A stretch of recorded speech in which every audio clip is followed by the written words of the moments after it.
Le but, effectivement, de ces webinaires, c'est de voir ce que les nouvelles technologies et les nouvelles façons de construire nous permettent euh, d'envisager comme réduction d'énergie et de rejet de CO2 à l'avenir. Donc, ce soir, veille d'Ascension, je salue les courageux qui sont présents pour ce webinaire et qui va nous voir nous intéresser à la prochaine réglementation thermique ou réglementation environnementale qui va rentrer en vigueur au 1er janvier 2022, pardon. Et donc, ce, ce webinaire sera animé par à la fois Alain Bornarel, qui, comme chacun sait, est administrateur de l'ICEB et très présent dans les nouvelles manières de construire plus éthiques, disons, pour simplifier. Donc, on a mis effectivement le lien sur les sites que Alain pratique. Donc, il y a le site de l'ICEB, puis aussi le site de frugalité.org, parce que effectivement, frugalité.org, c'est depuis quelques années le grand sujet d'Alain. Et puis en seconde partie, une fois qu'Alain aura terminé, on laissera la parole à Bruno Portier, donc, qui est professeur aux Mines de Paris et qui nous parlera effectivement de cet ACV, euh, cet ACV à la fois simplifié et dynamique, hein, qui va être implémenté dans la nouvelle réglementation 2020. Donc, effectivement, de cette réglementation 2020, on en parle maintenant depuis de nombreuses années. Donc, elle a même été nommée RT 2020 au début. Donc, le but, effectivement, c'est de faire un peu la lumière sur les différences qu'a cette RE 2020 par rapport à une possible RT 2020 qui était imaginée il y a encore quelques années. Alors, bien sûr, le but, c'est de savoir ce que cette réglementation environnementale 2020 peut avoir comme résultat sur les consommations d'énergie de la France et a fortiori sur les réductions d'émissions de CO2 nationales. Alors, je vais faire un très rapide résumé de ce qui s'est passé donc, depuis l'entrée en vigueur au 1er janvier 2013. Donc, il y a 8 ans de la RT 2012. La RT 2012, pour ceux qui s'en souviennent à peu près, c'était une réglementation thermique qui était le fruit des travaux du Grenelle de l'environnement qui avait eu lieu en 2007-2008. Et la RT 2012 mettait en place un niveau bâtiment basse consommation à 50 kWh par mètre carré par an, qui à l'époque où elle a vu le jour, était considérée comme extrêmement ambitieuse par rapport à la RT précédente, qui était la RT 2005. Alors, les objectifs de la RT 2012, juste pour résumer un peu ce qui s'est passé à ce moment-là, la RT 2012 avait 3 objectifs. Donc, prioriser la sobriété énergétique des bâtiments. Donc, c'est à partir de ce moment-là qu'on a commencé à parler de BBO, donc qui sera un des sujets dont va nous parler Alain. Ensuite, déjà, on parlait de diminuer l'impact carbone et diminuer aussi l'intensité énergétique des bâtiments avec la mise en place d'un CEP et d'un CEP max. Donc, ce CEP max qui devait être inférieur à 50 kWh par mètre carré par an. Et puis enfin, on parlait déjà de garantir le confort des occupants en cas de forte chaleur. Donc, on parlait beaucoup du confort d'été. On ne parlait pas encore de réchauffement climatique généralisé, comme on en parle maintenant depuis les accords de Paris qui sont arrivés en 2015. Mais en 2012, déjà, on mettait en place une température intérieure de confort à l'intérieur du protocole THVCE, qui était la base du calcul de la RT 2012. Alors, après ça, donc après cette RT 2012, est arrivé en 2015 le bâtiment à énergie positive. Donc, c'est à partir de ce moment-là qu'on dit on fait beaucoup mieux que tout le monde. On fait des bâtiments à énergie positive. Donc, effectivement, dans lesquels la production annuelle liée au bâtiment était supérieure à la consommation du bâtiment. Et donc, à partir de 2016 et après, on est rentré dans la phase de l'observatoire au plus et moins. Donc, le plus et moins, donc c'est énergie positive et moins de carbone. Donc, c'était, grosso modo, c'était une base thermique hein, sur la RT 2012, plus, c'est arrivé à ce moment-là, une analyse de cycle de vie qui était la grande nouveauté, effectivement, de l'Observatoire plus et moins, qui, pour ceux qui s'en souviennent, l'Observatoire plus et moins avait pour but de dégrossir la future réglementation environnementale 2020. Et puis, le problème, c'est qu'à partir de 2017, on s'est rendu compte que le bâtiment était une cause de rejet augmenté de CO2. Et donc, du coup, à partir de 2017-2018, on s'est dit que la question du carbone était une question essentielle qu'il fallait traiter de façon conséquente. Alors, pour nous expliquer en, en préciser tout ça, on va laisser la parole dans un premier temps à Alain Bornarel, qui va parler effectivement du BBO, là, qui va être mis en place dans la RE, la réglementation environnementale 2020. Il va nous parler aussi du confort d'été tel qu'il est prévu. Et forcément, il va parler des coefficients de conversion, qui est une grande question, parce que finalement, comme vous voyez les commentaires qui ont agrémenté les derniers débats sur la RE 2020, beaucoup pensent qu'effectivement, l'électrification, tous azimuts que la RE 2020 va sans doute générer, risque de poser problème. Après, quand Alain aura fini, ce sera le tour de Bruno Portier de nous parler de l'ACV et de parler de l'ACV dynamique qui est mise en place. C'est une nouvelle méthode qui a été dévoilée il y a quelques mois et qui va donc compléter le calcul qui sera associé au dépôt de permis de construire à partir du 1er janvier 2022, puisque c'est la date d'entrée en vigueur de la RE 2020. Voilà. Donc, voici pour ma présentation. Ben, écoute, je vais rendre l'antenne et puis permettre à Alain de présenter sa partie. Et puis enfin, une fois que tout le monde aura parlé, on va effectivement lire vos questions. On essaiera d'y répondre le plus précisément possible. À toi, Alain. Eh bien, merci, Étienne.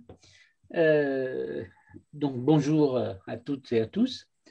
Vous me permettrez d'abord peut-être d'apporter quelques compléments à la présentation qu'Étienne a fait de ma carrière. Effectivement, Étienne a parlé de la frugalité qui, comme il l'a dit, m'occupe beaucoup en ce moment. Je suis avec deux autres personnes à l'initiative d'un manifeste qui s'appelle le Manifeste de la frugalité heureuse et créative, qui a aujourd'hui 12 000 signataires pour beaucoup des professionnels et qui sont répartis dans une trentaine de groupes régionaux en France métropolitaine, dans les dom-toms et même certains groupes à l'étranger.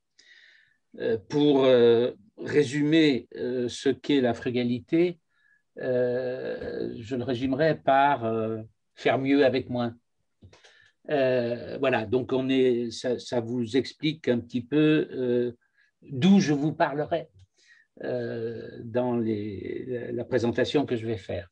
Et puis peut-être également, je vais dire que j'ai animé pendant plus de 30 ans un bureau d'études, Tribu, spécialisé sur cette approche éco-responsable des bâtiments et des territoires.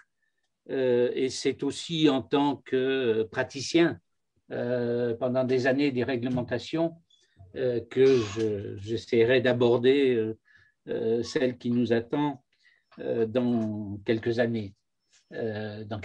Puisque 2021, ça va être le volet logement de la RE 2020, avec en plus sur la partie analyse de cycle de vie des exigences qui vont être largement comment dire, beaucoup plus faibles que celles qu'on va avoir dans la suite des années.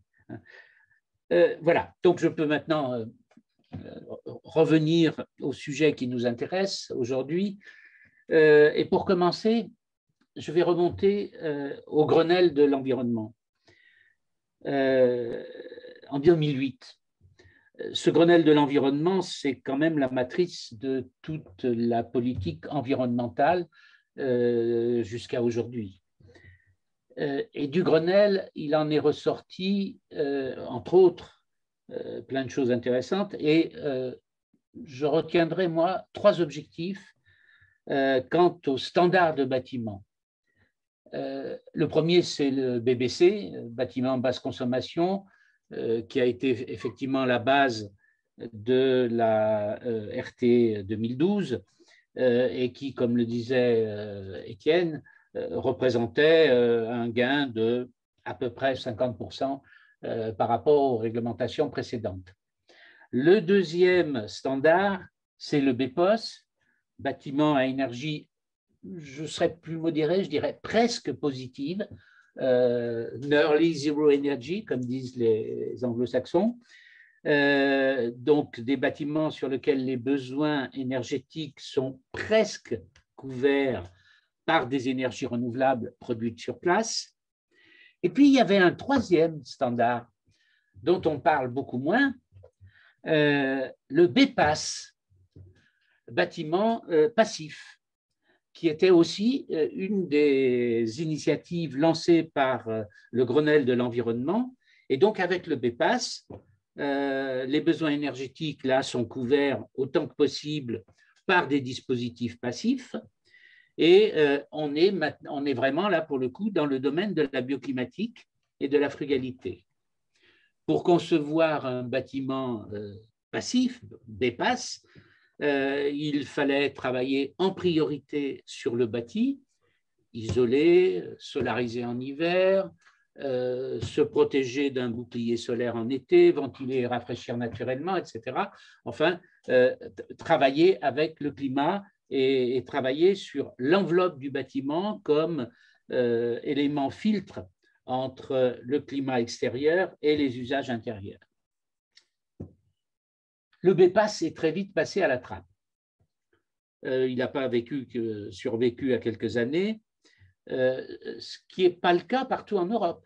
Il faut savoir quand même qu'en Belgique, notamment dans la région Bruxelles, la réglementation est sur la base du passif. Ça n'a pas été le cas chez nous. On a vite sorti du champ des choses sérieuses, ce BPAS. Dans la foulée du Grenelle, ça a donc été la RT 2012 et puis aujourd'hui la RE 2020. Mais ceci dit, depuis le Grenelle, depuis 13 ans, nous vivons avec la perspective que la prochaine réglementation sera BPOS. Et c'est effectivement ce qui s'est passé avec l'expérimentation E+C-, lancée en 2016, dont a parlé Étienne, est lancée comme une expérimentation, comme une préfiguration de la future réglementation qui ne s'appelait du reste pas encore RE 2020. Effectivement, on était encore dans de la RT à l'époque. Et puis, patatras, novembre 2020, lors de la présentation par la ministre de ce qui s'appelle maintenant la RE 2020, hein, donc E pour environnemental et 2020 pour 2022, puisque c'est la date de démarrage de la réglementation.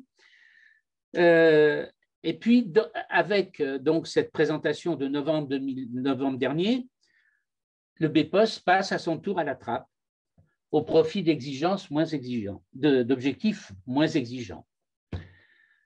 Le cœur des pleureurs a été efficace. Chaque fois qu'il y a une annonce réglementaire, le cœur des pleureurs rentre en lice sur l'air du « on n'est pas prêt », alors que ça fait quand même 13 ans qu'on savait qu'il faudrait aller vers de l'énergie zéro. On nous a fait le coup à chaque réglementation. On n'était pas prêt pour le double vitrage, on n'était pas prêt pour le traitement des ponts thermiques, on n'est jamais prêt et pendant ce temps, le climat, lui, il change. En tout cas, dès novembre dernier, le message était clair. En France, on n'est pas trop pour le passif. Et par contre, on a une grande facilité à en rabattre sur les ambitions. Je vais maintenant vous parler de la nouvelle RE 2020 en vous racontant 4 petites historiettes. Alors, première historiette, je l'ai intitulée « Les mésaventures du Bébio ». Effectivement, on n'est pas trop pour le passif et c'est ce que confirment les mésaventures du Bébio. Alors, tout d'abord, permettez-moi de vous avertir qu'il est difficile de savoir précisément où on en est, tant les avancées et les reculs ont été nombreux. Dans la dernière période, je vous ai parlé de novembre 2020, la conférence de presse de la ministre, présentation de la RE 2020. Le lendemain, cœur des pleureurs. Février 2020, nouveaux arbitrages, suite aux réclamations des pleureurs. Nouveaux arbitrages et à nouveau, cœur des pleureurs, ce n'était pas tout à fait les mêmes. Avril et mai 2020, c'est le moment de l'enquête publique, hein, comme la réglementation est soumise à cette enquête publique. On découvre à la fin, enfin au début aussi du reste, de nouveaux arbitrages. Et à nouveau les pleureurs, mais c'est encore d'autres pleureurs. Et nous n'avons toujours pas ni les textes définitifs, ni les outils de calcul définitifs. Il y aura sans doute encore des surprises. Donc, vous comprenez qu'il est difficile pour y voir clair, pour l'observateur, même attentif que je suis, mais non introduit au sein du sérail. Néanmoins, à la conférence de novembre dernier, il y a eu une excellente nouvelle. La RE 2020 allait comporter un objectif en B-bio plus sévère de 30% que celui de la RT 2012 actuelle. Excellente nouvelle. Enfin, on s'intéresse au passif. Alors, peut-être d'abord 5 minutes, qu'est-ce que le B-bio pour que tout le monde soit sur la même longueur d'onde pour la suite. Le B-bio, c'est le seul indicateur du calcul réglementaire qui permet de se faire une toute petite idée de la qualité passive du bâtiment. En réalité, par son mode de calcul, c'est une pseudo-consommation agglomérée sur les usages réglementaires. Hein, rappelons que la réglementation ne traite pas de tous les usages, elle n'en retient que certains, chauffage, éclairage, ventilation, climatisation auxiliaire et eau chaude sanitaire. Elle n'en retient que certains. Du reste, on avait eu l'illusion avec l'expérimentation E plus C-, qu'on allait enfin pouvoir prendre en compte ce qu'on appelle les autres usages spécifiques de l'électricité, qui commence du reste à prendre une place de plus en plus prépondérante dans les consommations. Alors, c'est l'électroménager, c'est les appareils audiovisuels en logement, en tertiaire, c'est la bureautique, c'est l'informatique, etc. Eh bien non, retour en arrière, seule une partie de ces autres usages serait prise en compte et là-dessus, j'attends de voir ce qu'il en sera dans les calculs qu'on va bientôt connaître. Et en plus, quand ils sont pris en compte de façon forfaitaire, c'est-à-dire que ça ne permet pas aux concepteurs de faire des économies. Voilà, donc je reviens à ma définition du B-bio, une pseudo-consommation agglomérée sur quelques usages, avec des systèmes forfaitaires pour la ventilation, pour le chauffage, etc., des systèmes forfaitaires qui sont imposés, les mêmes pour tout le monde, et des pondérations entre les différents usages qui sont très proches des pondérations du coefficient CEP, donc C en énergie primaire, hein, qui est l'indicateur réglementaire des consommations en énergie primaire. L'avantage du B-bio, de ce mode de calcul, c'est qu'il permet de comparer les besoins cumulés de chauffage, d'éclairage et de climatisation impactés par la seule enveloppe du bâtiment. C'est une première approche du bioclimatique. Une approche pas tout à fait pertinente, mais enfin, il faut faire avec. Aujourd'hui, on n'a que ça. dans le calcul réglementaire. Heureusement, on a d'autres outils pour faire sérieusement du calcul de conception. Ça, c'était en novembre. Et hélas, on constate aujourd'hui, à l'issue de l'enquête publique, que l'objectif du BBio sera en réalité modulé en fonction de la taille du bâtiment. Les plus petits bâtiments ayant un objectif en BBio moins sévère que les plus grands. Certes, c'est tout à fait légitime. C'est vrai qu'une démarche économe en énergie est plus difficile sur des petits bâtiments que sur des grands, par exemple lié à la compacité. Mais le choix de régler cette différenciation en dégradant l'effort sur les petits bâtiments plutôt que de la régler en accroissant l'effort sur les grands bâtiments, ce choix-là a conduit à un effort moyen sur le BBio qui n'est plus de 30%, alors qui est, d'après certains auteurs, de 20%, peut-être de 15%. On le saura définitivement quand on aura pu faire tourner quelques opérations. Alors, cette dégradation, alors que récemment, une étude du bureau d'études Pouget, qui est quand même une référence en matière de calcul réglementaire, montre qu'aujourd'hui, avant même l'application de l'ARE 2020, la moyenne des performances par rapport au BBio est déjà de 23%, sans véritable surcoût. Elle est même de l'ordre de 60% pour les bâtiments passifs que l'on construit aujourd'hui. Une autre étude publiée par Bâtirama va encore plus loin puisqu'ils affirment que l'exigence BBio de la RE 2020 serait moins sévère que celle de la RT 2012. Difficile de se faire un avis, tellement de choses ont changé entre la RT 2012 et la RE 2020, à commencer par la météo qui n'est plus du tout la même. Toujours est-il qu'il y a eu une dégradation d'une ambition bioclimatique qui était affichée préalablement au début de ce qu'on appelle la concertation et qui aujourd'hui, eh bien, on arrive à des résultats qui sont moins performants que ce qui avait été affiché au début. Non, vraiment, on n'aime pas trop le passif en France. Deuxième historiette, les tristes vicissitudes du confort d'été. Alors, le confort d'été a toujours été le parent pauvre de toutes les réglementations thermiques françaises. Et pourtant, cette question devient de plus en plus cruciale. Bientôt, dans une grande partie de l'Hexagone, on aura de moins en moins besoin de se chauffer, mais par contre, il faudra de plus en plus lutter contre les surchauffes d'été. En 30 ans de réglementation, en 50 ans de réglementation, on a appris à traiter les problématiques d'hiver, on ne sait toujours pas faire avec les problématiques d'été.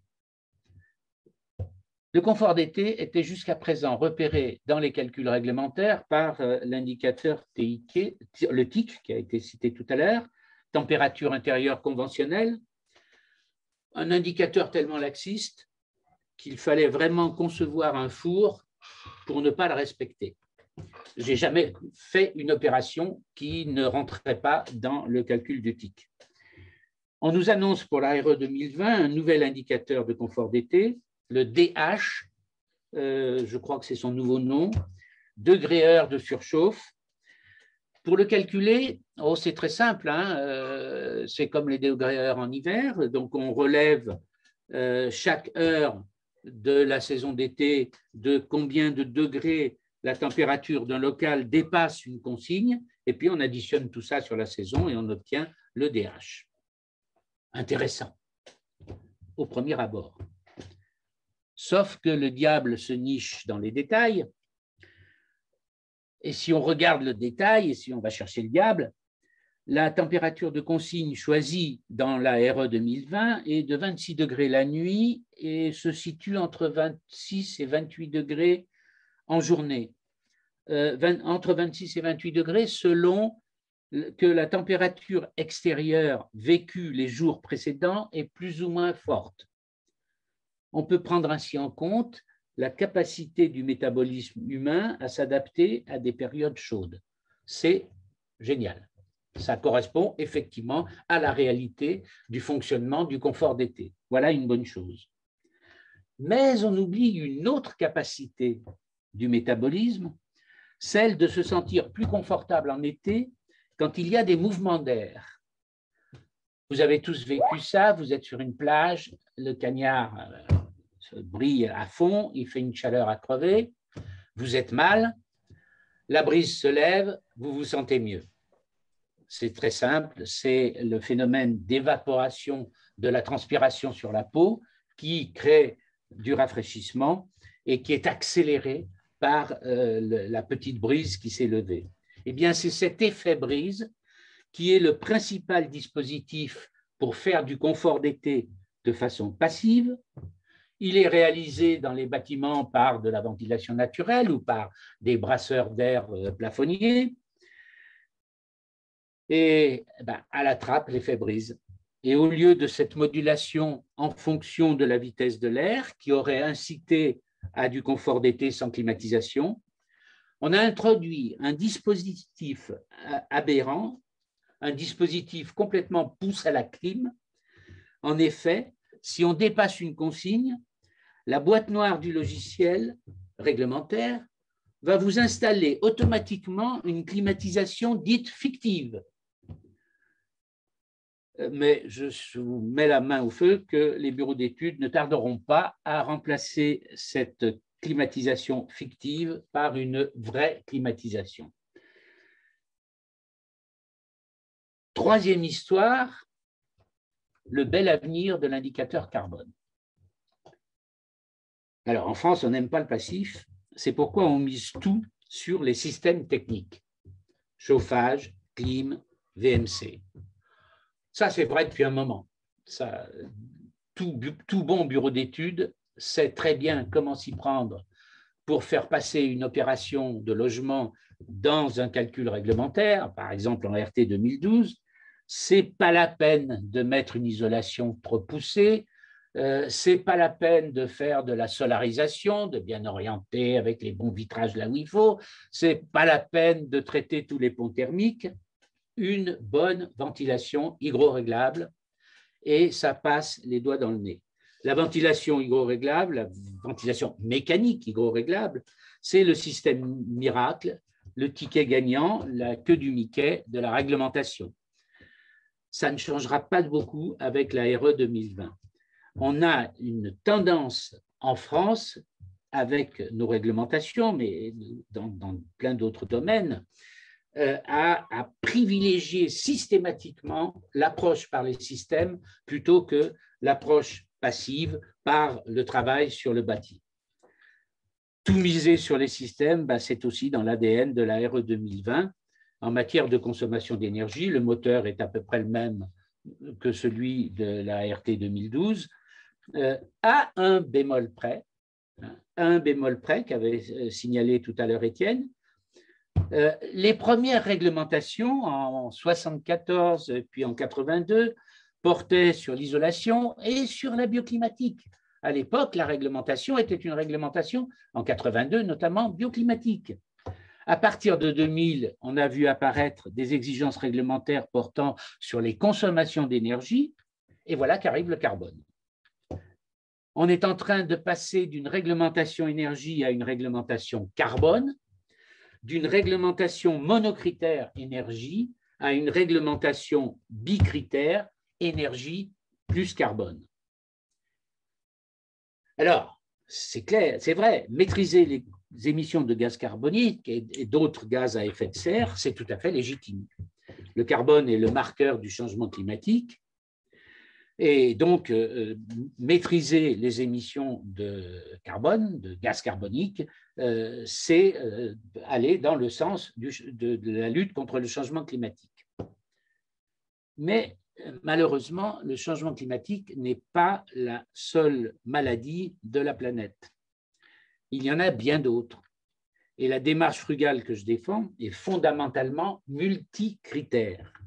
Le changement climatique, bien sûr, c'est important, mais aussi les ressources qui s'épuisent, les pollutions de toute nature, de proximité, centralisées, liées aux consommations d'énergie, la biodiversité qui s'appauvrit et bien d'autres encore. Et c'est en prenant en compte l'ensemble de ces critères qu'il faut qu'on fasse nos choix et pas seulement le monocritère carbone. Malheureusement, la RE 2020 va devenir, elle est en train de devenir monomaniaque carbone et en plus de façon malhonnête.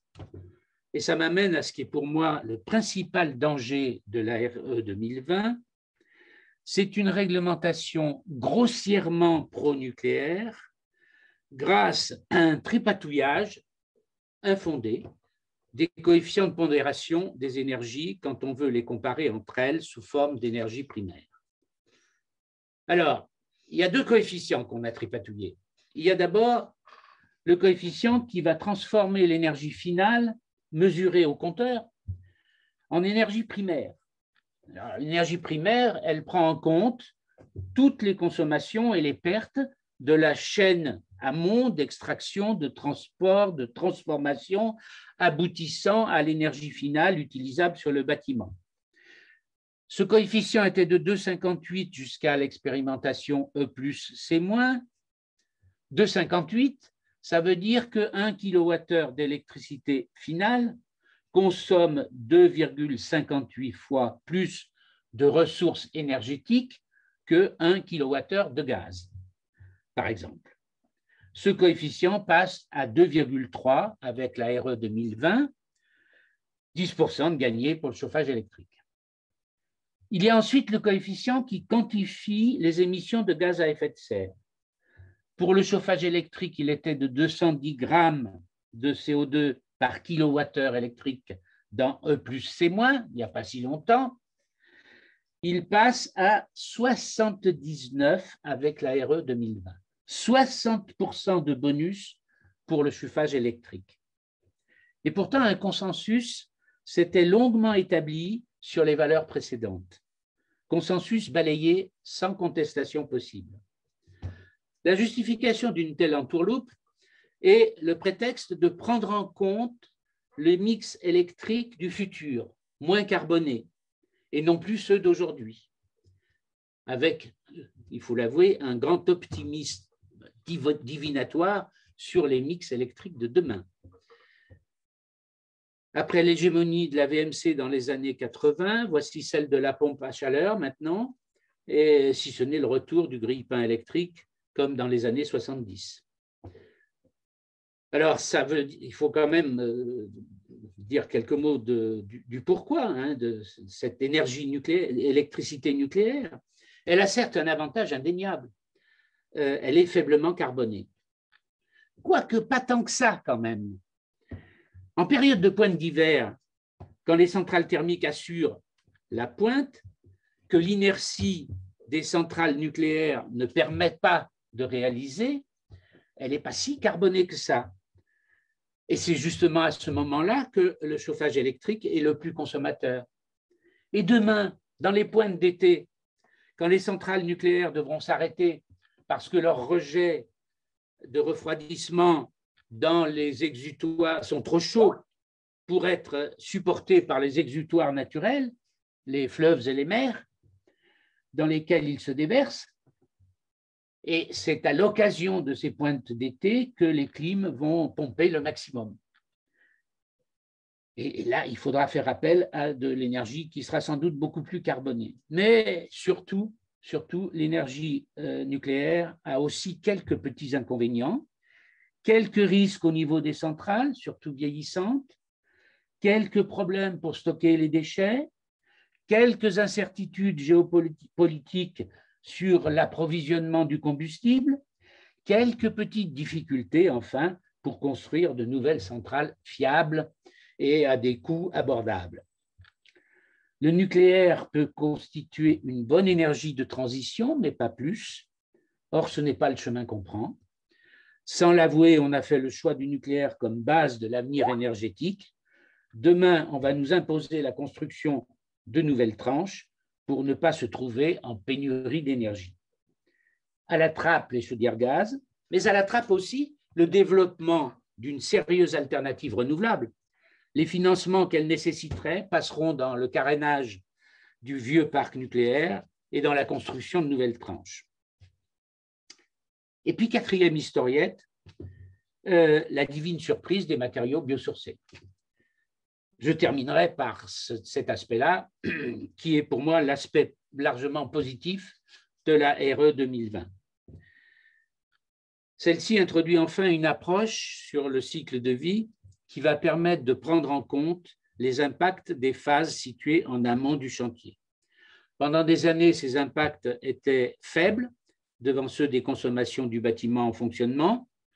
Au fur et à mesure que les consommations en fonctionnement diminuaient, souvent grâce du reste à la mise en œuvre de produits sophistiqués, donc à fort impact, la part des impacts amont devient de plus en plus importante et risque même de rendre complètement contre-performant tout effort supplémentaire de maîtrise des consommations qui ferait appel à des systèmes ou des produits très fortement impactants sur le CO2 comme sur les consommations pendant leur fabrication.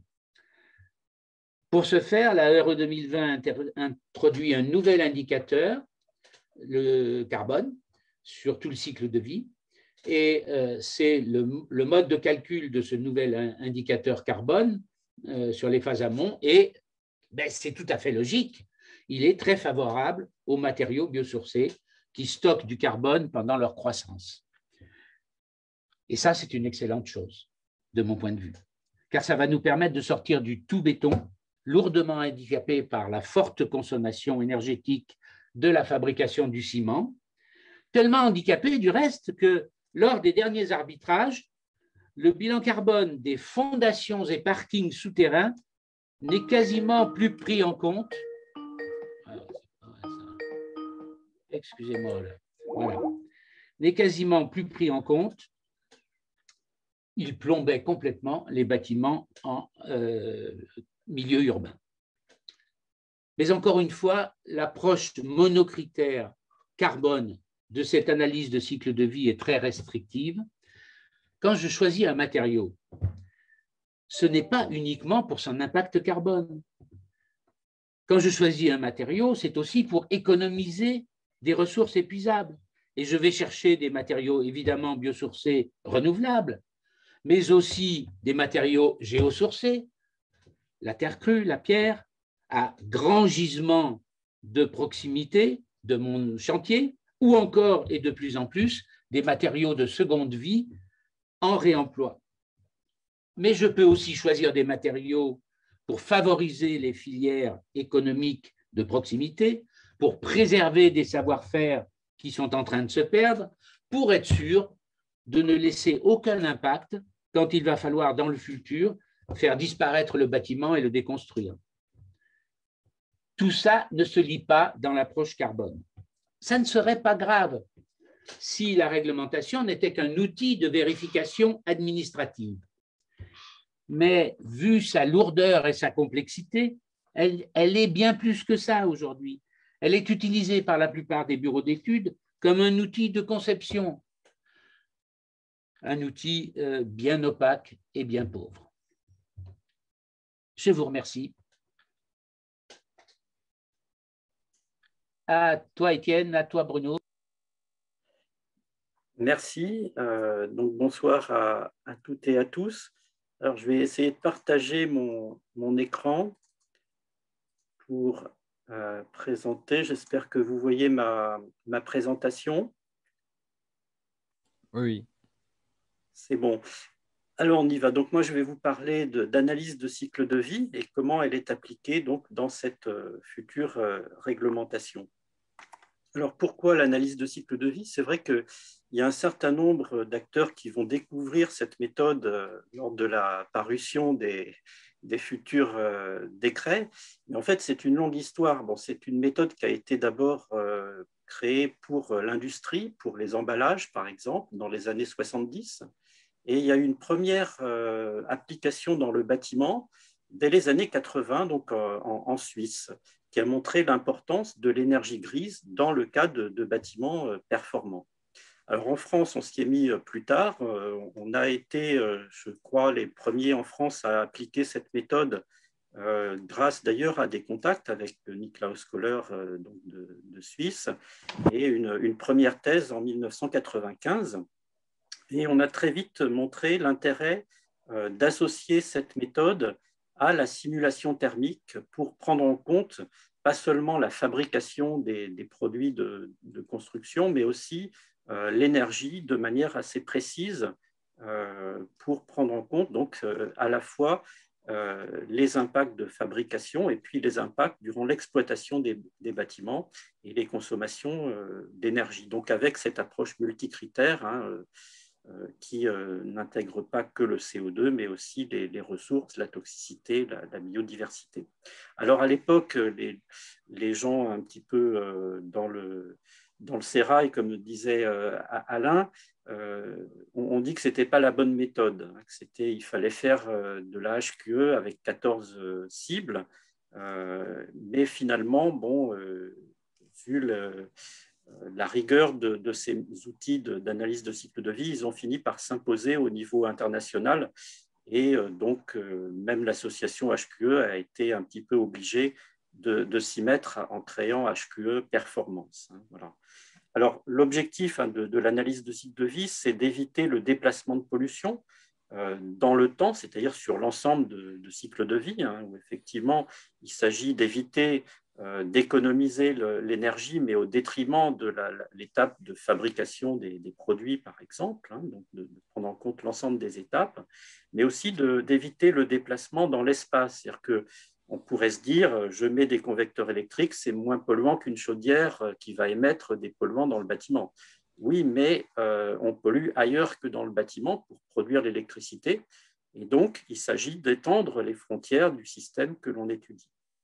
Et puis, troisième aspect, c'est d'éviter le déplacement d'un impact à l'autre. C'est-à-dire qu'effectivement, on peut dire je choisis une pompe à chaleur plutôt qu'une chaudière, je vais éviter de réduire les émissions de gaz à effet de serre peut-être, mais on crée d'autres impacts, comme l'a rappelé Alain. Donc, c'est ces trois aspects qui sont importants dans l'analyse de cycle de vie. Alors, concrètement, il s'agit de comptabiliser les impacts environnementaux depuis l'étape de fabrication des produits de construction et de construction aussi, jusqu'à la fin de vie et le recyclage éventuel des produits, et en passant bien sûr par l'étape d'utilisation qui, pour les bâtiments, dure longtemps. Ce n'est pas des produits industriels qu'on jette au bout de 2 ou 3 ans, mais les bâtiments peuvent durer plusieurs centaines d'années.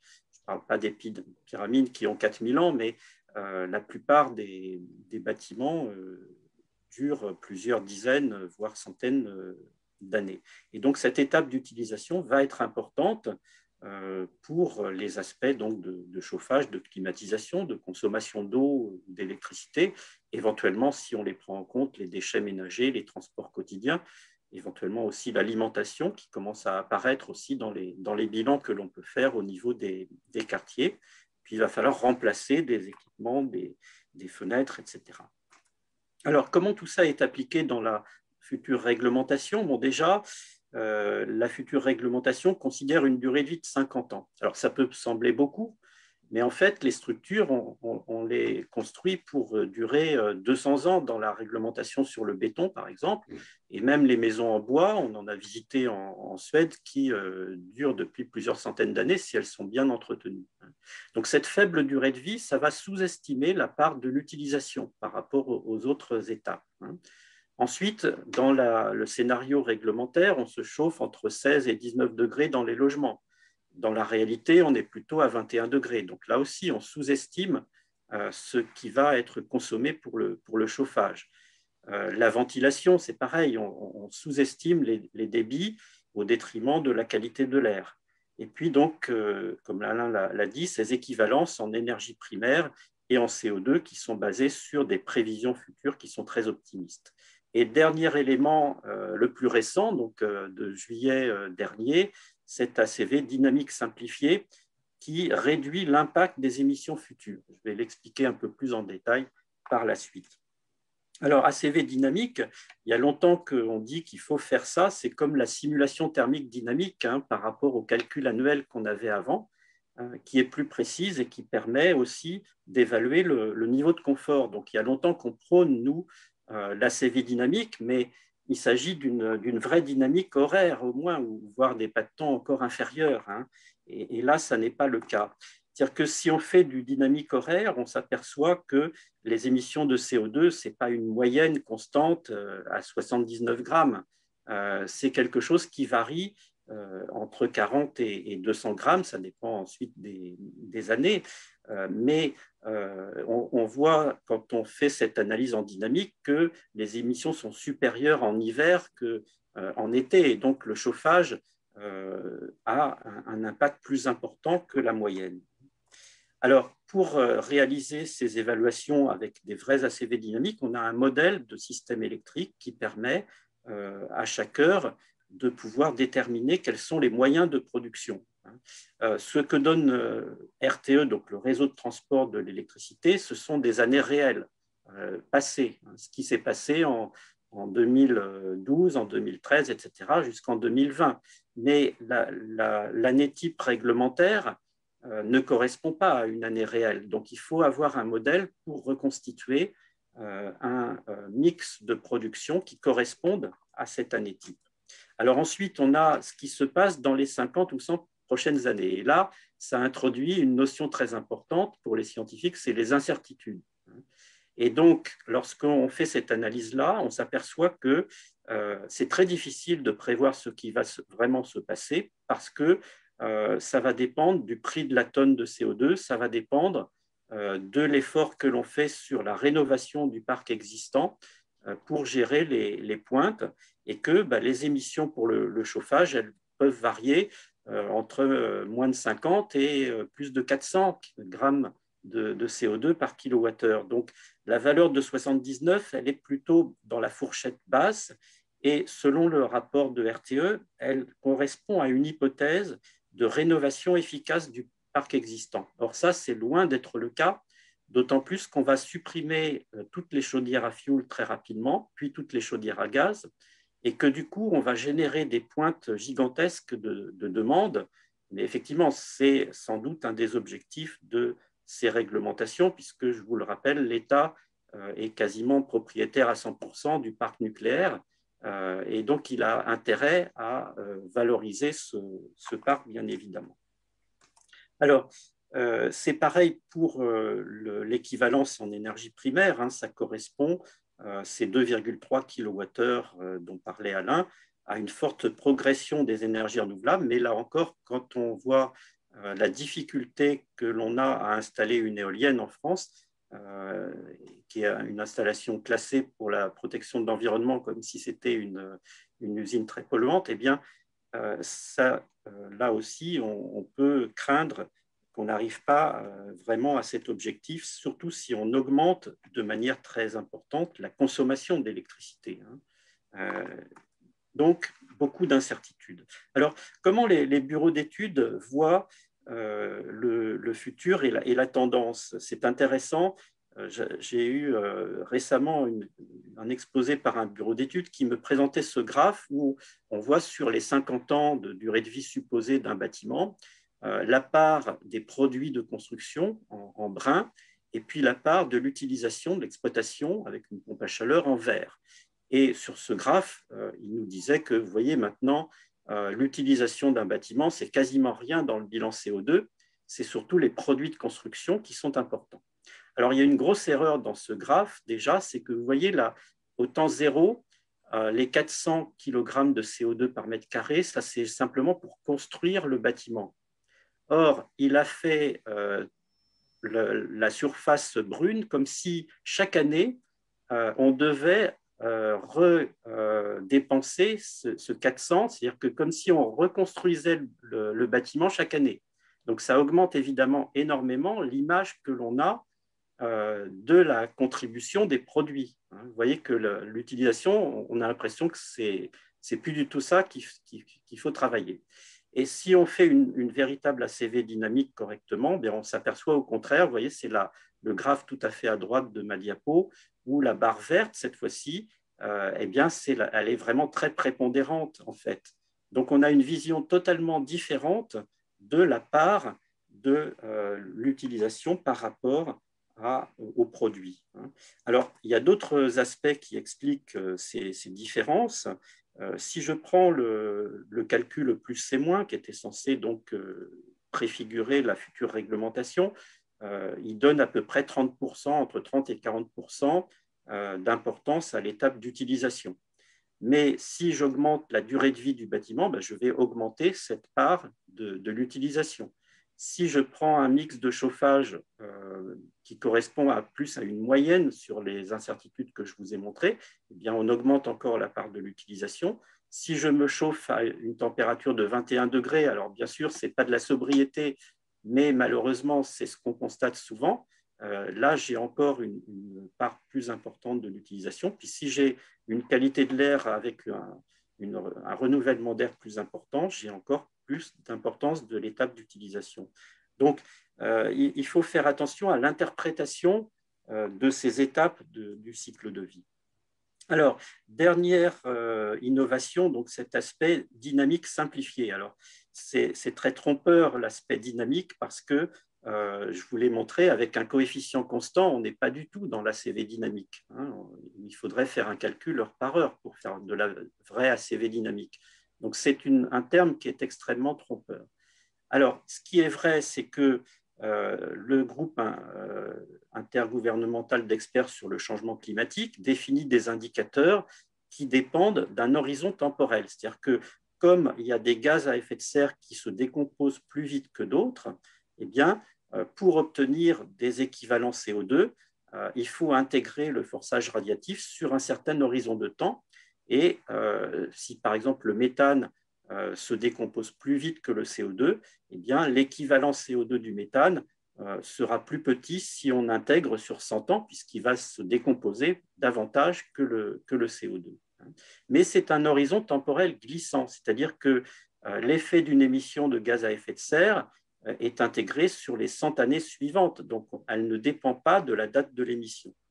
Ce qu'a fait l'analyse de cycle de vie dynamique simplifiée, c'est de fixer l'horizon temporel, c'est-à-dire qu'au lieu d'intégrer sur les 100 années suivantes, on s'arrête de toute façon à 100 ans de plus qu'aujourd'hui. C'est-à-dire que si on émet un gaz à effet de serre dans 20 ans, eh bien, on n'aura plus que 70 ans à intégrer l'effet de serre, alors que si on les met en phase de construction à la date zéro, on va l'intégrer sur 100 ans. Donc, ça va réduire l'effet des émissions futures. Et donc, ça va orienter les décisions vers le court terme, ce qui constitue en fait une dette envers les générations futures, parce que les émissions futures, elles vont quand même continuer à avoir de l'effet pendant 100 ans ou voire plus. Alors, il y a une justification, c'est l'urgence climatique. Il faut vite réduire les émissions tout de suite. Eh bien, je dirais que pour ça, il vaut quand même mieux rénover le parc existant plus rapidement et non pas limiter l'isolation des constructions neuves. Alors, comment ça se traduit concrètement, ce choix ? Vous voyez, par exemple, si je passe de 15 à 20 cm d'isolant dans un mur, eh bien, avec l'ACV dynamique simplifiée, la future réglementation, je vais diminuer l'effet des émissions qui ont lieu dans le futur. Donc, je vais réduire l'intérêt de cette isolation par rapport à une vraie ACV dynamique horaire. Et donc, je vais avoir un temps de retour CO2 qui sera 3 fois plus long pour cet isolant. Maintenant, si je regarde le fait de passer du double au triple vitrage, eh bien, là, c'est encore pire. L'ACV dynamique simplifiée me dit que le triple vitrage n'est pas du tout intéressant. On ne gagne rien avec un triple vitrage, alors que si on fait une vraie ACV dynamique, eh bien, on a un intérêt, on réduit 5 fois plus les émissions que la quantité correspondante à sa fabrication. Donc, des choix de conception qui peuvent évidemment être influencés par le calcul réglementaire. Alors, un autre argument de cette ACV dynamique simplifiée, c'était pour favoriser le bois. Alors, pourquoi? Parce que le bois, on va supposer qu'on a fait pousser l'arbre avant la construction, et donc on va compter des émissions négatives à la date 0, donc avec le coefficient d'équivalence le plus grand. Alors que l'incinération du bois, on va la compter au bout de 50 ans, et comme c'est au bout de 50 ans, elle aura beaucoup moins d'impact avec la CV soi-disant dynamique. En fait, il n'y a pas besoin de faire ça. D'une part, ça n'est pas vrai que le bois stocke du carbone dans le bâtiment. Pourquoi? Parce que en fait, le carbone aurait été stocké tout autant si on avait laissé l'arbre dans la forêt. Ce qui va permettre de réduire les émissions, c'est le fait de replanter ou de laisser pousser un nouvel arbre. Et ça, cet arbre, il va pousser pendant les 70 ans après la date 0 déjà. Donc, le calcul doit être fait plus correctement. D'autre part, il va dépendre de est-ce qu'on s'est approvisionné en bois d'une forêt bien gérée ou pas. Si on n'a pas de nouvel arbre qui repousse, à ce moment-là, on ne capte plus de carbone. Et donc, par contre, à la fin de vie, eh bien, si on incinère le bois sans récupérer l'énergie, effectivement, on va émettre de nouveau le carbone qu'on appelle biogénique, donc le carbone inclus dans le bois matériau. Par contre, si on le recycle ou si on le réemploie ou si on le met en décharge, eh bien là, on aura beaucoup moins d'impact. Donc, on peut avoir un bilan entre -1 si on gère bien la forêt et qu'on recycle à la fin. Et donc, on aura capté tout le contenu du carbone biogénique du bois. Donc, ça fait à peu près 1,5 kg de CO2 équivalent par kilogramme de bois tel qu'il est dans le bâtiment, de bois humide. Et puis, par contre, si on gère très mal, qu'on n'a pas une forêt durablement gérée et qu'on incinère à la fin, là, on va avoir au contraire +1 d'émissions de CO2. Donc, ce n'est pas la CV dynamique qui peut nous permettre d'avoir un bilan correct sur le bois, mais c'est une modélisation de ce qu'il se passe vraiment au niveau de la production et du traitement en fin de vie. Alors, autre aspect qui pose un problème, c'est la production locale renouvelable. C'est-à-dire que l'énergie exportée est comptabilisée avec un coefficient en énergie primaire réduit. Bon, là encore, on voit bien où la réglementation veut en venir. Surtout, ne mettez pas trop de photovoltaïque sur la toiture, ça ferait concurrence à d'autres énergies. Alors, d'autre part, elle cherche à favoriser l'autoconsommation, mais est-ce que c'est nécessaire? En fait, il y a la notion d'autoconsommation collective, et à la limite, ça pourrait être aussi une autoconsommation nationale, puisque il y a toujours des consommations qui ne sont pas nulles. Donc, il n'est pas forcément préférable de mettre des batteries dans un bâtiment dans l'objectif d'augmenter au maximum ce pourcentage d'autoconsommation. Ça aussi, c'est peut-être une erreur à ne pas faire. Alors, du coup, lorsqu'on fait ce calcul et ces mesures de ce qui se passe en réalité dans un projet là qu'on vient de terminer sur la conception de maisons à énergie positive, on s'aperçoit que dans la réalité, il y a un certain nombre de maisons qui étaient réellement à énergie positive, et il y en a eu aussi beaucoup dans d'autres pays, alors que si on fait un calcul réglementaire, alors il y a peut-être un micro à couper quelque part, mais on va essayer quand même de continuer. Alors, si on fait un calcul réglementaire, en fait, aucune maison n'est au seuil E4 des 4 niveaux dont parlait Étienne tout à l'heure, c'est-à-dire qu'on n'est pas à énergie positive dans le calcul parce que justement, l'énergie exportée n'est pas comptabilisée correctement, alors que dans la réalité, on l'est. Mais pour être à énergie, entre guillemets, positive, il suffit d'être au seuil E3, je crois. Et au seuil E3, on n'est pas loin de 100 kWh par mètre carré et par an. Hein, donc, plus que les 50 dont on parlait tout à l'heure.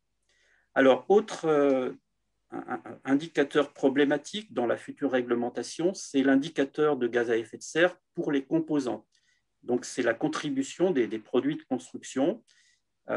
Et alors, le problème de cet indicateur, c'est que ce n'est pas un indicateur de cycle de vie qui prendrait en compte, par exemple, si on prend en compte un triple vitrage, il ne prend en compte que la fabrication et le remplacement du triple vitrage. Mais le fait que le triple vitrage fait économiser de l'énergie, ça n'est pas pris en compte. Et donc, ce qui risque d'arriver, c'est qu'il devienne impossible d'intégrer des triples vitrages et un système photovoltaïque, parce qu'à ce moment-là, on va dépasser ce seuil sur les produits et donc on risque de déplacer la pollution. Alors, encore une fois, la réglementation ne s'intéresse qu'à 2 indicateurs, énergie et carbone, mais quid des autres impacts, en particulier sur la santé et la biodiversité. Il y a heureusement une nouvelle norme européenne qui va peut-être imposer en France aussi d'évoluer en prenant en compte ces indicateurs-là. Mais pour le moment, dans les fiches qui sont dans la base de données française, il y a encore très peu de substances et les différents lobbies, en particulier le PVC, a fait en sorte que les dioxines, par exemple, soient mises un petit peu sous le tapis. Donc, il y a l'intérêt de bases plus complètes qui existent au niveau international. Donc, en conclusion, oui, la réglementation intégrera l'ACV, et donc c'est un progrès, ça c'est sûr, mais est-ce que ça va vraiment faire diminuer les impacts environnementaux? Ça va généraliser le tout électrique, donc avec des pointes très fortes. Ça va permettre de faire progresser le bois, mais attention, il y en a beaucoup qui ne sont pas forcément très formés à l'architecture bioclimatique, donc ils font des maisons tout en bois ou des bâtiments tout en bois, très légers. Et donc, le confort d'été, surtout en période de canicule, va être très problématique et on sera obligé de climatiser tous ces bâtiments. D'autre part, il y a un frein à l'intégration des énergies renouvelables au bâti. Et on arrive au paradoxe qu'en France, on en arrive à détruire des forêts, des hectares de forêt dans les Landes pour avoir des centrales photovoltaïques au sol, alors qu'il serait quand même plus raisonnable d'intégrer ces panneaux photovoltaïques sur les toitures. Et cette autoconsommation comme critère de conception qui va promouvoir les batteries et donc les impacts environnementaux qui vont avec. Donc, je dirais qu'il est sans doute plus responsable de pas seulement faire un calcul réglementaire, mais aussi, c'est ce qui se fait beaucoup en thermique, on utilise en complément de la réglementation des outils d'analyse de simulation thermique dynamique, et il serait intéressant aussi d'utiliser en parallèle ces outils d'analyse de cycle de vie dynamique horaire, qui sont vraiment des outils dynamiques. Voilà, je vous remercie de votre attention. Eh bien, merci beaucoup à toi, Bruno, pour cette présentation qui était, à mon sens, ultra claire. Maintenant, je pense qu'il va y avoir beaucoup de questions qui vont être posées à nos orateurs, à la fois à Alain pour sa présentation très synthétique des 4 petits comptes sur la RE 2020, et puis aussi à Bruno pour son explication plus technique sur des parties particulières de la RE 2020. Alors, si j'en fais un résumé rapide, si j'ai bien compris ce que disait Bruno, c'est qu'en fait, la RE 2020, elle peut effectivement apporter beaucoup de gains, mais ça ne dépend pas que d'elle, ça dépend aussi de ce qu'on va faire des forêts. Si on plante des panneaux photovoltaïques dans les forêts au lieu de faire pousser des arbres, on n'aura pas du tout le résultat escompté, mais on peut peut-être imaginer qu'on continuera à utiliser les forêts pour capter le CO2 de l'air et à faire pousser des arbres, et en même temps à utiliser le bois d'œuvre pour remplacer les bâtiments en béton. Est-ce que c'est une possibilité? Est-ce que c'est un résumé correspondant à ce que tu as dit. Bah, c'est un des aspects, effectivement. Il faut avoir une vision un peu globale du système du carbone, du cycle du carbone, et pas se contenter de dire, voilà, on aura une électricité décarbonée parce que nucléaire, donc tout va bien, alors qu'effectivement, il y a d'autres moyens d'y arriver qui sont moins coûteux maintenant. Les énergies renouvelables sont devenues moins chères que le nucléaire. Si on compte le coût du risque, hein, une éolienne est assurée, alors qu'une centrale nucléaire, c'est l'État qui paye. Une éolienne, vous devez remettre le site en parfait état à sa fin de vie, alors que les déchets nucléaires vont durer des milliers d'années. Là encore, c'est l'État qui paye. Donc, effectivement, si on ne comptabilise pas toutes les dépenses de l'État, on dit que le nucléaire, c'est la solution. Si on a une vision plus objective des choses, et c'est le cas dans les pays voisins, hein, la Belgique a décidé d'arrêter le nucléaire, l'Allemagne également, l'Italie n'en a jamais eu, l'Espagne va l'arrêter aussi. Et donc, je pense que tous les économistes et les experts énergéticiens qui ont une vision un petit peu objective ne se contentent pas de dire on a la solution miracle, mais au contraire, l'analyse de cycle de vie permet de comparer différentes solutions et l'analyse économique est un complément évidemment pour choisir des solutions les plus adaptées. Oui, tout à fait. Je voudrais quand même dire un petit mot sur la base INES, qui est la base effectivement des analyses de cycle de vie de la RE 2020. C'est une base qui a été beaucoup critiquée à son lancement, mais elle s'est beaucoup améliorée. Autrefois, il y avait beaucoup de MGED qui était la seule façon de pouvoir coder les bâtiments, alors qu'aujourd'hui, on a des FES beaucoup plus précises qui permettent effectivement d'être beaucoup plus précis sur le codage des bâtiments, même si effectivement, comme disait Bruno, on peut encore imaginer des choses plus perfectionnées, comme par exemple effectivement ce qu'on voit dans la base EcoInvent, hein, qui a beaucoup plus d'entrée que la base INES, mais à la limite, je pense que c'est des choses qui vont évidemment évoluer avec le temps. Bon. Il y a quelques questions, Étienne. On peut les prendre là sur le speak-up? Oui, absolument. Vas-y. Alors bon, je parle de la première, là, tu peux prendre la suivante après. Oui. Alors bonsoir et merci aux orateurs. La RE 2020 n'est-elle pas alors déjà dépassée et pas en phase avec l'objectif de neutralité carbone en 2050? Alors, qui veut répondre à cette question? Je vais laisser Alain, moi j'ai beaucoup parlé là. Ah, alors qu'est-ce que tu en penses, Alain? Oui, bon, d'abord, je dirais un mot sur l'objectif de neutralité carbone en 2050, qui, de mon point de vue, est aussi une entourloupe. Autrefois, on ne parlait pas d'un objectif de neutralité carbone. On parlait de facteur 4, par exemple, hein, donc de réduire les émissions de carbone de 4 fois par rapport à ce qu'elles étaient à la fin du siècle dernier. Et puis on est passé à cet objectif de neutralité carbone. Qu'est-ce que ça veut dire, ce passage-là? Ben, ça veut dire qu'on ne va plus se centrer sur la préoccupation de réduire les émissions carbone. On va donc continuer à construire en émettant du carbone, mais par contre, on va maintenant se préoccuper de stocker ce carbone, de le transformer, etc. Voilà.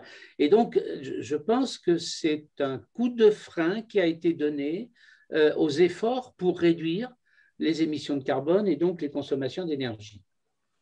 Voilà. Alors après, sur la question, la RE 2020 est-elle dépassée?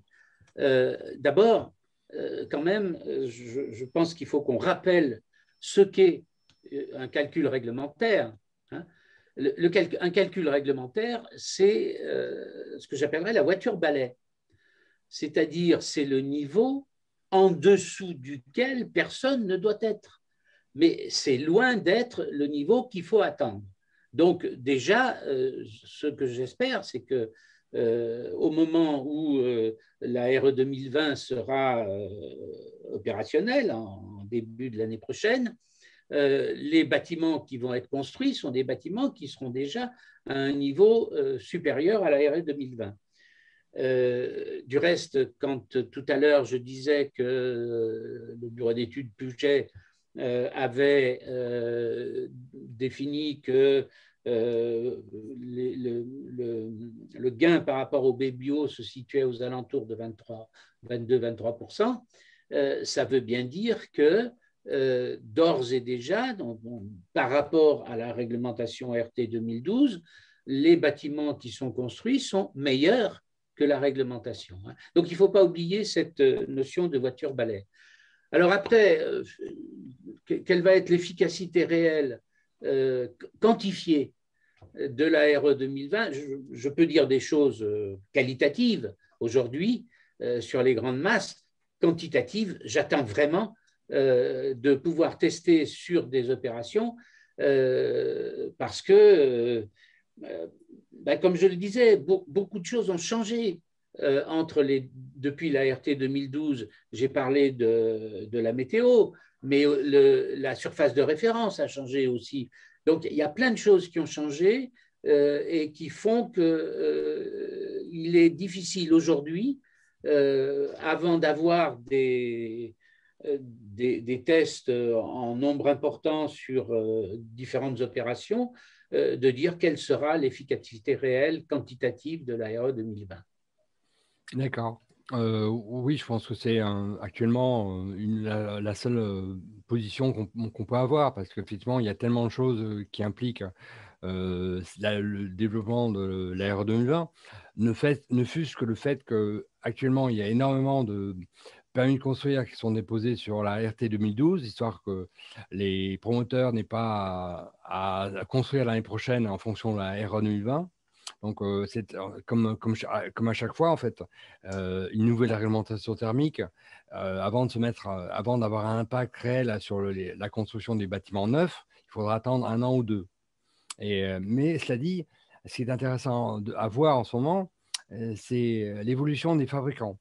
Parce que les fabricants commencent à comprendre qu'il y a un tournant qui s'amorce et en fait, on voit des choses intéressantes qui se développent. On voit des usines de fabrication de murs bois, on voit des usines de préfabrication de murs passifs.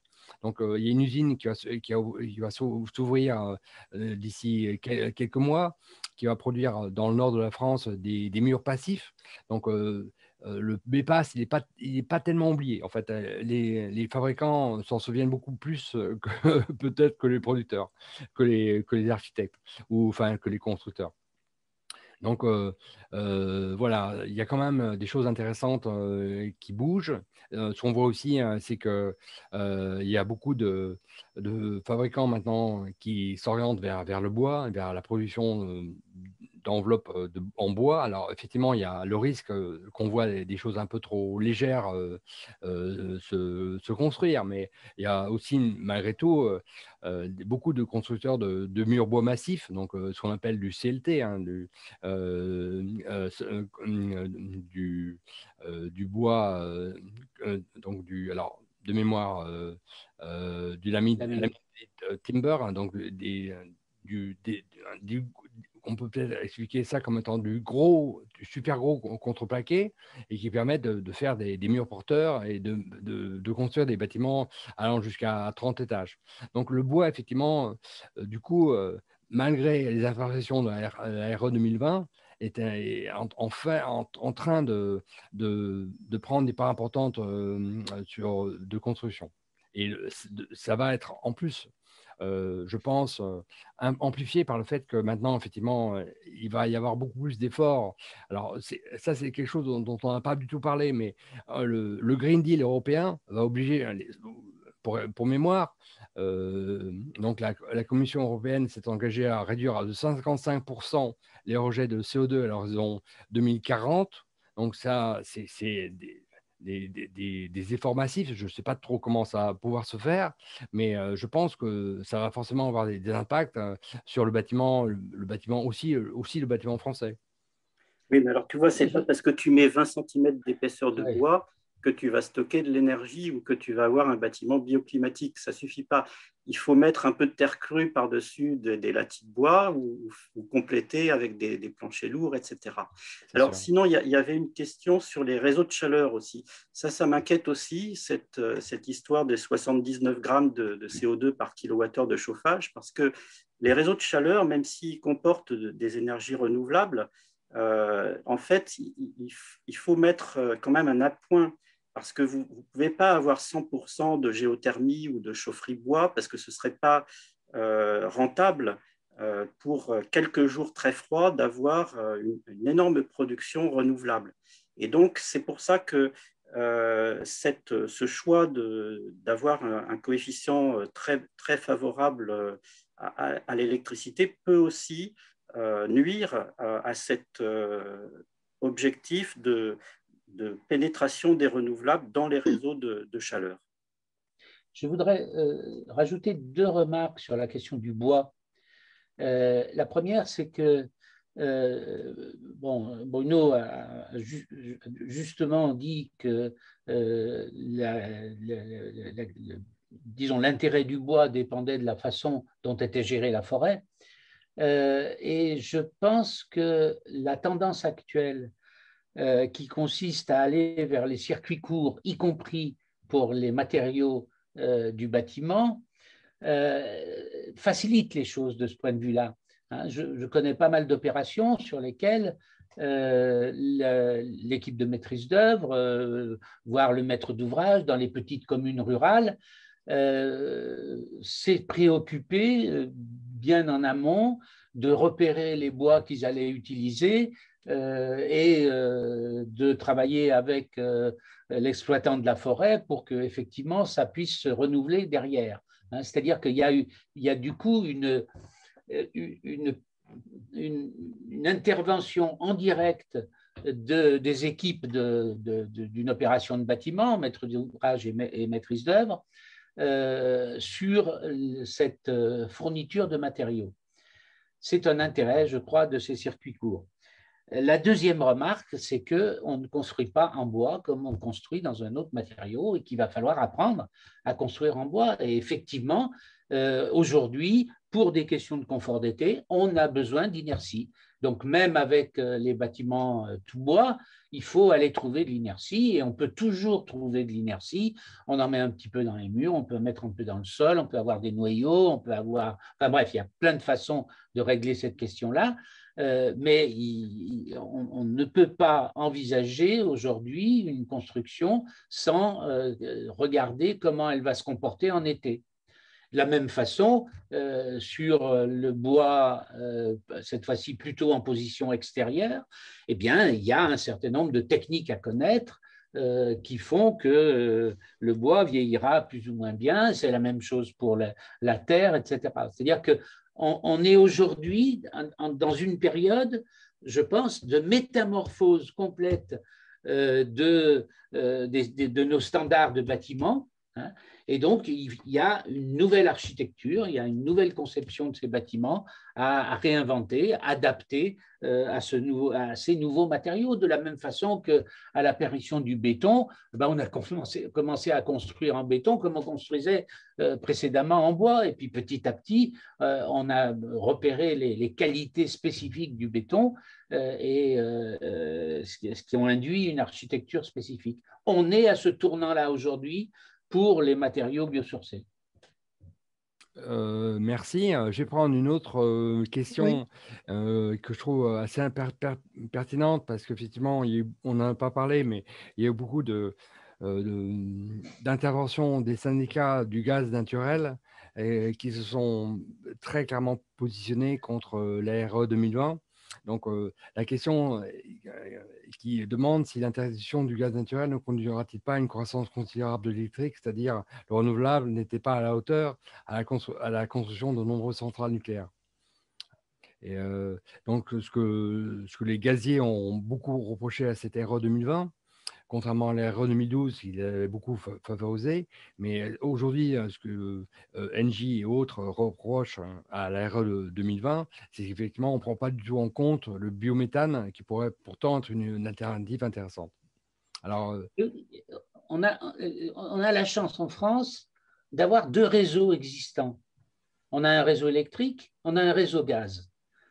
Donc, il suffit d'injecter là-dedans des énergies renouvelables et on va transformer des énergies fossiles en énergie renouvelable petit à petit. Hein. Alors, on a les techniques dans les deux cas. On a les techniques dans les deux cas pour savoir produire de l'électricité renouvelable d'un côté et pour produire du biogaz de l'autre côté. oui, ou On du gaz sait faire, renouvelable. il y a quelques problèmes à régler, ce n'est pas encore tout à fait opérationnel partout, enfin il y a quand même déjà des opérations qui existent d'injection dans le réseau gaz de biogaz. Voilà, donc là on est en train effectivement de casser une des possibilités d'aller vers du renouvelable. Oui, il faut avoir une vision effectivement systémique du système énergétique parce qu'on peut avoir du power to gas. Lorsqu'on a trop d'éolien ou de photovoltaïque, on peut en faire de l'hydrogène, etc. Donc, c'est des choses qu'il faut absolument prendre en compte globalement et pas juste dire il n'y a que l'électricité qui est décarbonée. Tout à fait. Christiane, tu veux Oui, lire oui, excuse-moi. Alors attends, oui, je vais voir la question d'après. Y a-t-il des bâtiments institutionnels, point d'interrogation, qui ont anticipé et respectent déjà la RE 2020 en mode prototype, justement pour tester cette réglementation? Et la question, est-ce que le NS Paris-Saclay de Pinault est-elle passive? Est-ce que cette question vous inspire? Alors, bon, je ne répondrai pas sur Paris-Saclay. Je laisse le spécialiste du passif répondre. Y a-t-il des bâtiments qui anticipent? Alors, qui anticipent quoi? Qui anticipent quoi? C'est-à-dire, c'est quoi? En respectant la RE 2020 avant qu'elle soit oui, mais ça, bien sûr qu'il y a des bâtiments il y a des bâtiments qui déjà du temps de la RT 2012 se donnaient comme objectif de la RT 2012 moins 20%, moins 30%, moins 40%, etc. Il y a des bâtiments comme ça qui existent. Je me permets de rajouter une chose, c'est est-ce que le standard de bâtiment de demain, c'est le bâtiment qui respecte la RE 2020? Je ne suis pas sûr que ça soit suffisant. Hein. Je ne suis pas sûr que ça soit suffisant. Il y a d'autres préoccupations à prendre dans un bâtiment.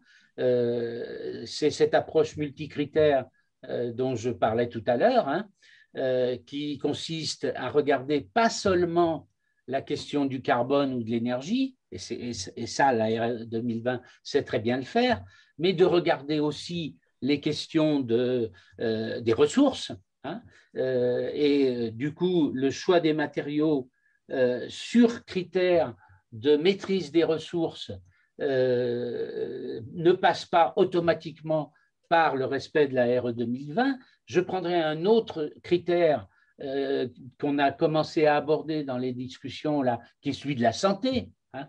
On a aujourd'hui une réglementation sur la santé en France dans les bâtiments qui date des années 80. Elle est largement obsolète. Dans les années 80, on ne savait même pas qu'il y avait une pollution du bâti. Et donc, du coup, tout ce qui a été construit sur cette réglementation-là, aujourd'hui, conduit à notamment si on prend un des critères qui est celui des taux de renouvellement d'air, à des taux de renouvellement d'air très bas. Bruno, tout à l'heure, citait la ventilation hygroréglable qui est effectivement autour de 0,3, 0,35 en renouvellement d'air, en volumeur, en renouvellement d'air. Les normes européennes aujourd'hui en logement préconisent plutôt du 1 volumeur que du 0,3 volumeur. Pourquoi est-ce qu'on a fait du 0,3 volumeur? On a fait du 0,3 volumeur parce que c'était intéressant du point de vue énergétique. Encore une fois, on a eu une attitude monomaniaque énergie à l'époque. Donc, la ventilation hygroréglable permettait de réduire très fortement les consommations d'énergie. Donc, allons-y. Et du coup, on a effectivement réduit les consommations d'énergie, mais on a dégradé la qualité sanitaire et de salubrité derrière, en plus, de nos bâtiments. Donc, ce critère de santé, il faut le remettre à l'ordre du jour maintenant. Et ça veut dire qu'il va falloir qu'on prenne qu'on fasse des choix qui ne sont pas dans la RT 2012. La RT 2012, elle va reprendre les 0,3 pour la ventilation hygroréglable. Il va falloir qu'en conception, on fasse des choix qui aboutissent à d'autres arbitrages entre ces différents critères, et notamment là, en l'occurrence, entre le critère de la santé et le critère des économies d'énergie.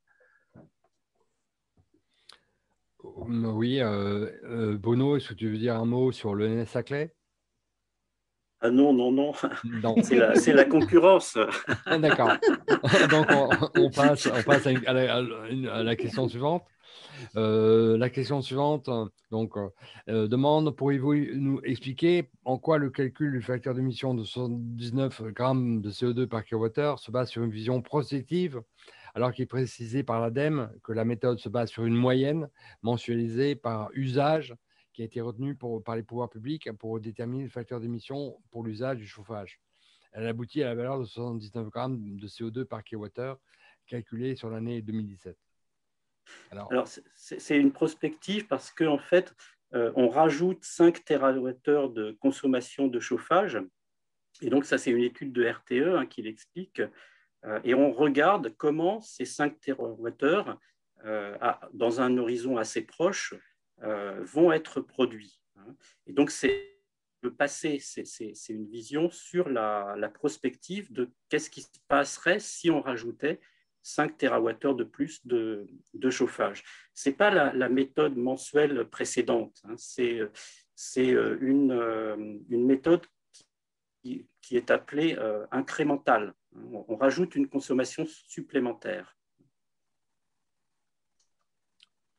Bon. Merci.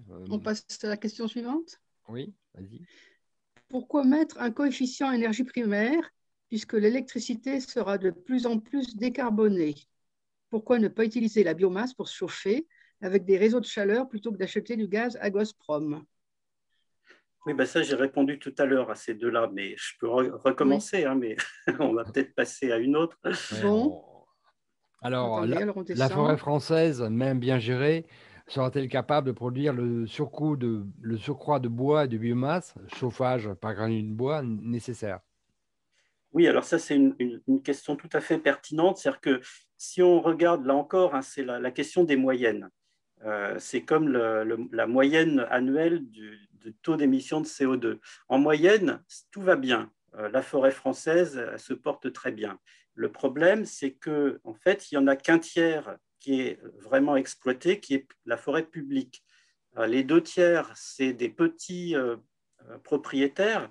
Moi, j'ai quelques dizaines de mètres carrés par-ci, par-là dont j'ai hérité. Et je ne vais pas me mettre à exploiter ce bois. Je me vois mal faire venir un forestier avec des camions, etc. Et donc, c'est ça le drame. C'est-à-dire que l'ONF vous dira qu'ils ont très peur que cette pression sur le bois, bon, Alain a raison, il y a des petits projets qui sont très bien, mais si on transforme la construction en faisant du tout bois, comme c'est un peu préconisé aujourd'hui à très grande échelle, eh bien, on va exercer une pression tellement forte sur les quelques forêts domaniales, enfin le tiers de forêts qui sont vraiment exploitables, que les personnes, les écologues ont très peur que on mette en péril la biodiversité. Il faut se méfier des moyennes.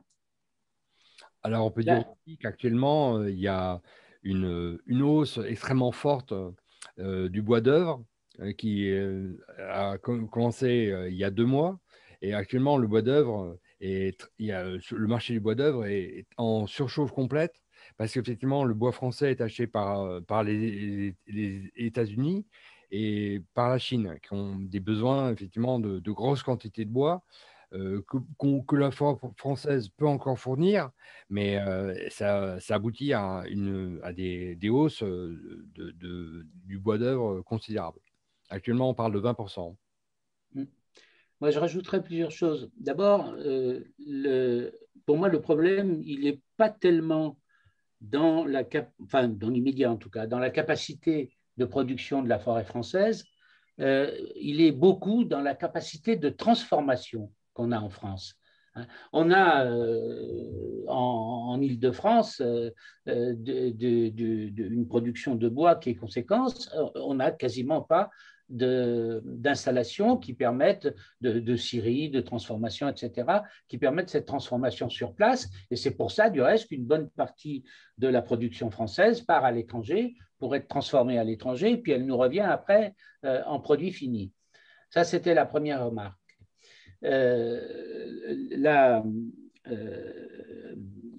deuxième remarque, c'est que effectivement, la RE 2020, avec le calcul tel qu'il est prévu, favorise les matériaux biosourcés stockant de l'énergie, tels que le bois.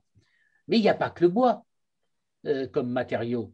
Il y a d'autres catégories de matériaux qui sont moins bien traités dans la RE 2020, mais qui sont quand même des matériaux alternatifs tout à fait intéressants parce que, de mon point de vue, ils permettent de nourrir les filières locales, ils favorisent un développement économique local. Et donc, je pense à toutes les formes d'utilisation de la terre crue. On a en France, dans les différentes régions de France, une tradition sur l'utilisation de la terre crue qui était en train quasiment de se perdre, mais sur lequel il y a un vrai retour aujourd'hui, avec notamment le travail d'associations comme Cratère et d'autres du reste. Voilà, donc il y a la terre crue, il y a la pierre qui est aussi un matériau alternatif qui peut être tout à fait intéressant. Enfin, il y a plein d'autres matériaux de ressources, soit facilement renouvelables, soit de ressources en grande quantité, dans lesquelles on peut aller piocher, autre que le seul matériau bois. Merci. Maintenant, une question pour toi, Christiane, une question très intéressante. Oui, enfin si c'est celle-là à laquelle tu penses. J'espère. Moi, je trouve aussi qu'elle est intéressante. Comment la RE 2020, qui ne porte que sur les nouveaux bâtiments, c'est ça? Ah non, moi je pensais à la question sur le chauffage électrique. Pourquoi les coefficients favorables au chauffage électrique favoriseraient l'énergie nucléaire et non les énergies renouvelables? Oui, c'est un peu la même question, je trouve, ça, regarde. Ah. Comment la RE 2020, qui ne porte que sur les nouveaux bâtiments, pourrait conclure au tout électrique, sachant que le taux de renouvellement des bâtiments est de moins de 1%? L'étude de RTE sur le sujet ne semblait ni conclure au tout électrique, ni à des pointes électriques. Sur quelle étude vous basez-vous pour conclure à l'opposé sur ces sujets? Je crois que c'est un petit peu la même idée. Bon, je peux donner un premier point de vue, puis oui, ben d'accord. Bruno, tu diras. Bon, d'abord, c'est vrai qu'il y a une alternative qui se pose aujourd'hui. Je construis du neuf ou je réhabilite. Bon, donc je crois vraiment qu'il faut très sérieusement se poser la question aujourd'hui de privilégier systématiquement la réhabilitation sur la construction du neuf. Parce que en termes de... Donc, ça pourrait se traduire effectivement dans les analyses de cycle de vie, mais en tout cas, en termes de matériaux déjà là, l'existant, enfin travailler sur l'existant, améliorer l'existant, permet de faire d'énormes économies en termes énergétiques et en termes de matériaux. Voilà, il y a. Alors après, pourquoi est-ce que effectivement on s'inquiète de ce qui est en train de se passer sur le neuf, alors qu'en même temps, je dis, moi, je favorise plutôt l'existant, mais c'est tout simplement parce que ce qui se passe sur le neuf déteint systématiquement derrière sur l'existant. Hein. Aujourd'hui, on a cette approche-là sur la RE 2020. On a vu que déjà, cette approche-là était en train de d'éteindre sur le DPE. Et puis demain, ça va être sur la réglementation thermique de l'existant qui va suivre une évolution et qui va aller vers une cohérence avec la réglementation thermique neuve. Donc, ce qui se passe aujourd'hui sur la RT 9, sur la RE 2020, on le retrouvera demain également sur l'existant. Voilà, donc c'est pour ça qu'il faut dès aujourd'hui s'inquiéter de cette dérive vers l'électricité nucléaire. Oui, alors effectivement, l'autre partie de la question, c'était c'est peut-être un bien de progresser vers l'électrification des bâtiments parce que ça va aussi favoriser les énergies renouvelables électriques. Le problème, c'est que si on augmente beaucoup la consommation d'électricité, la transition vers les énergies renouvelables sera plus compliquée. Il faudra investir beaucoup plus pour alimenter toute cette production, cette consommation supplémentaire. Et donc, c'est pour ça que les scénarios, là encore, c'est une question systémique, de prendre en compte pas seulement la consommation d'un côté et puis la production de l'autre, mais l'ensemble du système et à la fois l'électricité et le gaz. C'est-à-dire que les scénarios qui essayent de progresser le plus efficacement vers les renouvelables et la diminution des émissions de gaz à effet de serre prévoit d'abord d'agir sur la sobriété, ce qui ne coûte rien, de se chauffer pas à 23 degrés, mais plutôt à 21, puis 20 si c'est possible, et éventuellement 19. Et puis ensuite d'isoler les bâtiments existants, parce qu'effectivement, la construction neuve, c'est que 1% du parc. Malheureusement, ce n'est pas ce qui est vraiment encouragé aujourd'hui, puisque les lois qui sont votées prévoient à court terme d'interdire les chaudières fuel, de toutes les remplacer, y compris dans les bâtiments existants, puis ensuite les chaudières à gaz. Donc, on va progresser très rapidement vers une électrification de l'ensemble du parc et pas seulement du neuf, et avec donc une énorme augmentation de la consommation et des pointes. Et ce que dit le rapport de RTE que j'ai lu sur les 79 grammes, c'est que ces 79 grammes, ils correspondent à une hypothèse de réduction des consommations du parc existant, de rénovation du parc. Et malheureusement, ce n'est pas ce qu'on constate. Et il y a un gros point d'interrogation sur ce qu'il va se passer vraiment. Oui, moi le point sur lequel je voulais revenir, c'était sur la question du chauffage électrique et du photovoltaïque. Parce qu'effectivement, comme le disait Bruno, à demain, aujourd'hui, dès aujourd'hui, en fait, il y a la question de la production et la question de la consommation qui sont intimement mêlées. Donc, il faut éviter, il faut prendre ça en compte. Le chauffage électrique, il ne va pas pouvoir être fourni par du photovoltaïque, puisque le chauffage électrique, c'est l'hiver, et le photovoltaïque produit surtout l'été. Donc, c'était sur ce point-là que je voulais intervenir. Oui, moi, je n'aborderai pas ça comme ça, parce que je pense que on est aujourd'hui quand même à l'orée d'avoir des méthodes de stockage un peu performantes, donc avec toutes les recherches sur l'hydrogène, et qui permettront de transférer cette énergie produite en période d'été vers vers des consommations dans d'autres périodes.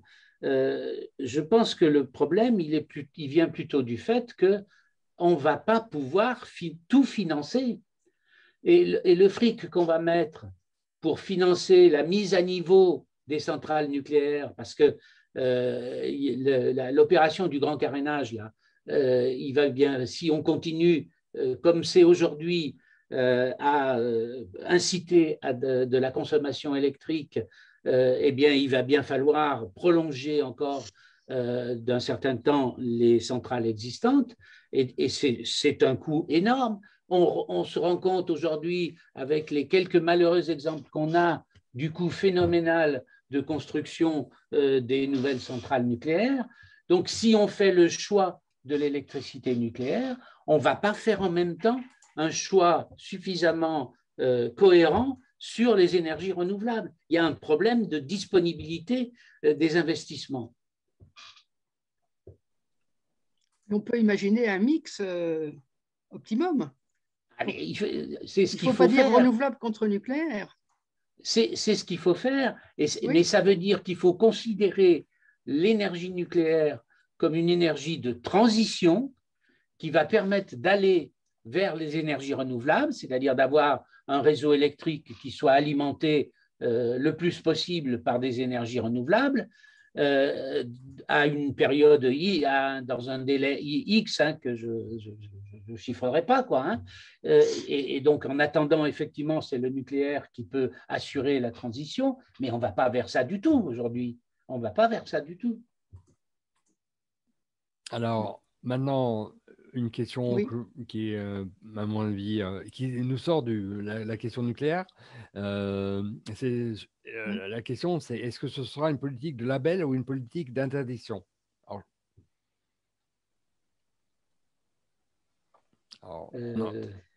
C'est parti pour être les deux, hein, puisqu'on interdit les chaudières à fioul, par exemple, et puis en même temps, il y a des labels qui se préfigurent. Hein, donc, la politique publique est basée sur la carotte et le bâton.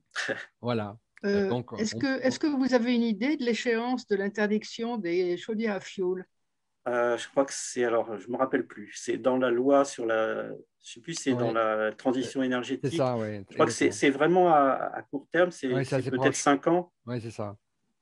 2025, à peu près. Quelque chose comme ça. Quelque chose comme ça, oui. D'accord. Donc, j'ai un peu oublié, oui. Pour reprendre la question, comme dit très justement Bruno, ce sera une politique de carotte et de bâton. Et effectivement, il y aura une carotte, puisqu'il y aura actuellement donc, la question du label qui accompagnera la RE 2020 est en train d'être discutée. Et donc, il y a actuellement 8 groupes de travail qui planchent sur 8 aspects importants de la prochaine réglementation environnementale. Donc, c'est quelque chose qui est actuellement en cours. Et il y avait une demande de remettre les propositions il y a quelques semaines. Oui, avec un petit bémol quand même sur le fait que la carotte, elle n'est pas très grosse. Autrefois, les politiques de label s'accompagnaient quand même d'aides conséquentes aux maîtres d'ouvrage qui se lançaient là-dedans. Ça n'est plus le cas. Hein. Donc ça, c'est déjà un premier regret. Le deuxième regret, c'est également que les politiques de label permettaient de tester, d'innover, de mettre en place de nouveaux matériaux, de mettre en place de nouveaux composants, de voir sur le terrain ceux qui tenaient la route, ceux qui ne tenaient pas la route, et d'arriver après à la date de l'évolution réglementaire avec déjà, disons, des savoir-faire et des produits adaptés à la future réglementation. Là, on se rend compte que ça fonctionne un peu dans l'autre sens, hein, c'est-à-dire qu'on fait la réglementation, jusqu'à ce qu'elle sorte, on nous a rabâché les oreilles, hein, on ne sait pas faire, on ne sait pas faire, on ne sait pas faire. Hein, et donc la politique, maintenant, il va falloir s'adapter après coup. Hein, il va falloir sortir les nouveaux produits, sortir les nouveaux systèmes, mais après la sortie de la réglementation. Voilà, donc on a un peu inversé les choses. Le label devrait jouer, à mon avis, le rôle de locomotive vers la future réglementation qui joue pas tellement bien aujourd'hui. Et puis, en plus, il ne le joue pas bien parce qu'on ne fait plus tellement de suivi d'exploitation après livraison dans les opérations qui sont passées par la politique de label pour voir si oui ou non ce qu'ils ont expérimenté dans le cadre du label vaut la peine ou vaut pas la peine.